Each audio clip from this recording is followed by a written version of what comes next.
Baik, selamat sore. Assalamualaikum warahmatullahi wabarakatuh. Saya Kak Samriski dan di sini mohon izin saya akan menjelaskan tentang Sutasoma, yaitu board game tentang candi dan beberapa kisah yang ada di Yogyakarta, yaitu mengenai tentang sejarah yang ada di Jogja dan dilengkapi dengan augmented reality dan virtual reality.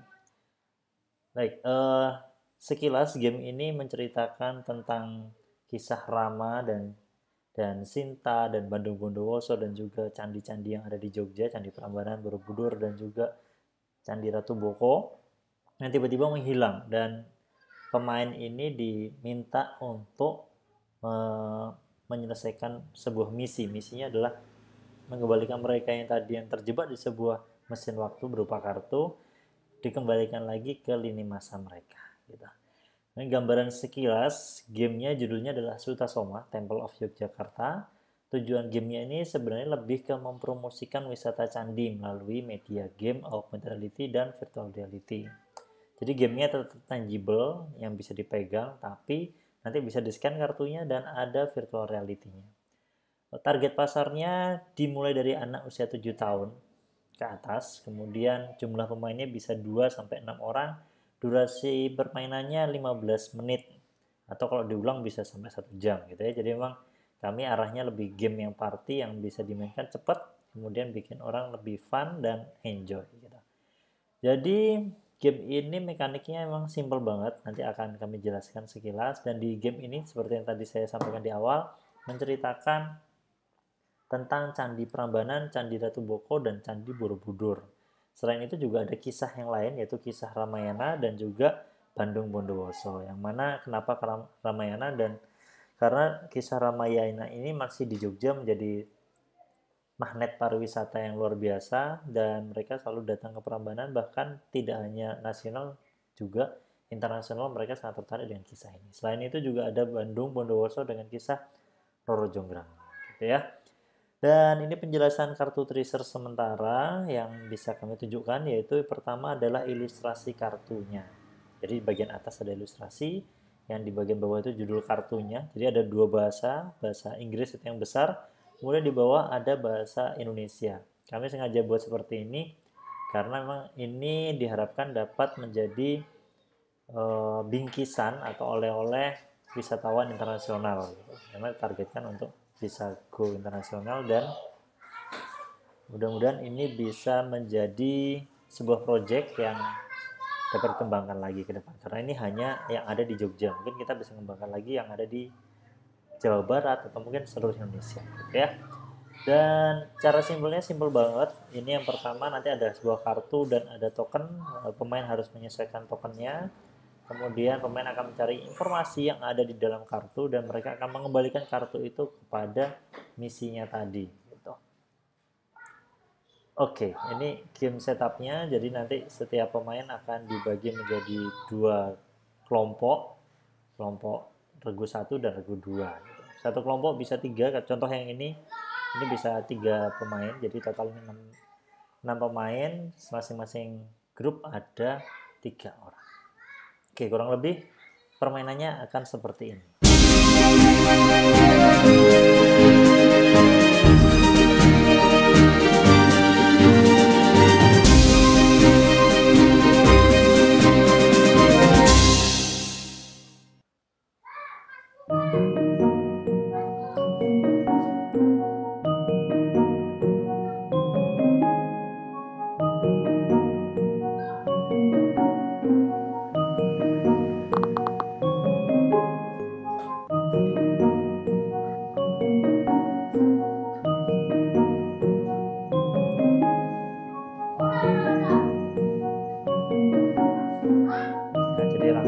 Dibagi tokennya dan melakukan home pimpa, kemudian kartu di tengah tadi di shuffle, dikocok, kemudian ditaruh di tengah. Nah, ini gilirannya nanti akan jadi pemain sebelah kanan akan lanjut. Jadi ini emang harus bertemu langsung, face to face interaction. Nah, ini pemain dimulai, nanti dalam ketiga pemain pertama akan membuka kartu paling atas. Dalam waktu bersamaan semuanya harus mencocokkan pola token ada di kartu.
Oke, itu adalah sekilas tutorial tentang cara main Sutasoma dengan, jadi Sutasoma ini ada dua cara main. Tadi cara yang mudah, cara yang original tadi ya. Nanti akan ada kartu misi dan mereka harus ada fase klaim. Nah, ini yang ingin kami ceritakan di proses development. Jadi sebenarnya dulu di awal kami buat sebuah prototipe dulu. Jadi ini emang gambarnya masih dari internet dan kami hanya tulisan-tulisan seperti itu, dan ini kami coba mainkan. Setelah dicoba beberapa kali, akhirnya muncullah setelah mekanik sudah beres tadi, akhirnya kami membuat sebuah sketsa. Sketsa ini kami uji cobakan ke ini wisatawan yang ada di di Candi di Prambanan waktu itu. Kemudian setelah selesai baru kami melakukan coloring, dan ini dilakukan oleh tim kami di tim mahasiswa yaitu Mbak Fitri dan Mas Fikri. Waktu itu dia masih semester 3 gitu. Kemudian selanjutnya setelah proses itu, lah ini yang kami ceritakan tadi, kami melakukan playtesting. Kami juga izin ke PT Wisata Candi yang ada di Yogyakarta, dan juga waktu itu ada event internasional yaitu Jogja International Heritage Walk. Kami melakukan uji coba di sana, playtesting. Selain itu kami juga untuk kontennya kami sudah ke Balai Arkeologi. Waktu itu kami melakukan audiensi tentang materi-materi yang ada di game ini. Contohnya kayak Kamadhatu, Arupadhatu itu seperti apa, kemudian di situ ada Rama dan Rahwana itu seperti apa penjelasannya. Kemudian ini artworknya, ini yang sudah jadi, style-stylenya memang lebih mirip-mirip manga. Dan yang menarik adalah ketika gambar Rahwana yang ada di tengah. Ternyata, wah kalau Rahwananya seperti ini kayaknya aku mau udah diculik, kata mbak-mbaknya yang kemarin yang coba main game kami. Jadi ini kontennya total ada 5 kartu misi yang paling atas itu, kemudian setiap misi berisi 4 kartu. Selain itu juga ada kartu-kartu aksi yang mana itu nanti ada di kansnya. Nah yang menarik adalah di teknologi AR ini, utama. kartu tadi Nama ketika asli di kompleks Candi scan Hindu ini akan muncul informasi dan animasi seperti ini. Siwakra, Rumah Siwa atau Siwalaya, Alam Siwa. Berdasarkan prasasti Siwakra yang berakhir 778 Saka atau 856 Masehi, Trimurti dimuliakan dalam kompleks Candi Prambanan dengan 3 candi utamanya, memuliakan Brahma, Siwa, dan Wisnu. Memang informasi dari pariwisatanya akan ditonjolkan waktu di sini. Candi Siwa adalah dewa yang paling dimuliakan dalam kompleks candi ini.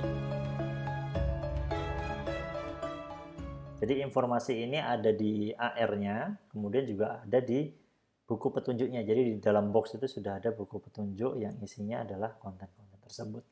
Salah satu yang sedang kami usahakan yaitu membuat kaos augmented reality.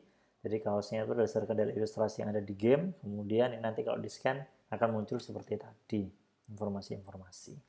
Selain itu juga ada virtual reality-nya. Jadi ini harapannya ketika orang belum pernah ke Ratu Boko, cukup pakai VR di HP-nya dia, atau dari HP tadi dimasukkan ke ini ke kacamata VR itu, dan akhirnya bisa mengetahui informasi yang ada di candi-candi. Ini contoh dari Ratu Boko, tempat syutingnya AADC yang kedua. Nah dari sini muncullah informasi-informasi tersebut. Prambanan seperti apa, tidak ada informasinya. Kemudian nanti ketika next lagi kita bisa langsung masuk ke dalamnya. Sebenarnya ini yang menarik kalau kami boleh cerita, proses pengambilan data ini benar-benar luar biasa. Kami harus izin ke PT TWC tadi, Taman Wisata Candi, dan alhamdulillah ini sudah sampai ke tahap development ke tadi ya, ketiga candi tadi, Sunda Prambanan, Borobudur, dan juga Ratu Boko. Dan ini sudah menjadi publikasi yang sudah jadi 2 publikasi. Yang pertama dari di jurnal Infos ini tentang, kalau ini lebih ke domainnya domain komputer ya. Jadi ini memang yang dibahas adalah bagaimana interaksi game ini, pemain dengan game. Ini sudah dipublish. Kemudian juga kami ada di jurnal komunikasi, bagaimana cara mempromosikan candi melalui game. Gitu. Ini dari sudah terbit. Selain itu hak ciptanya kami sudah punya, ada 2 hak cipta, haki ya. Hak cipta yang pertama ini membahas tentang alat peraganya yaitu Sutasoma gamenya. Kemudian selain itu kami juga punya hak cipta tentang filmnya. Jadi tadi itu di satu game ini bisa menjadi 4 penelitian. Yang pertama bisa dari desainnya saja sudah bisa diteliti dari teman-teman DKV. Kemudian dari sisi IT-nya, AR dan VR-nya itu sudah tersendiri. Kemudian dari bagaimana interaksinya sampai akhirnya proses pembuatan film ini sudah bisa menjadi TA tersendiri. Gitu. Ini film kartun juga menjadi hak cipta kami. Mungkin itu yang bisa kami sampaikan, dan jika ada jarum yang patah, maka jangan disimpan di dalam peti, dan jika ada kata yang salah, maka jangan disimpan di dalam hati. Saya Kak Sam Rizky undur diri. Assalamualaikum warahmatullahi wabarakatuh.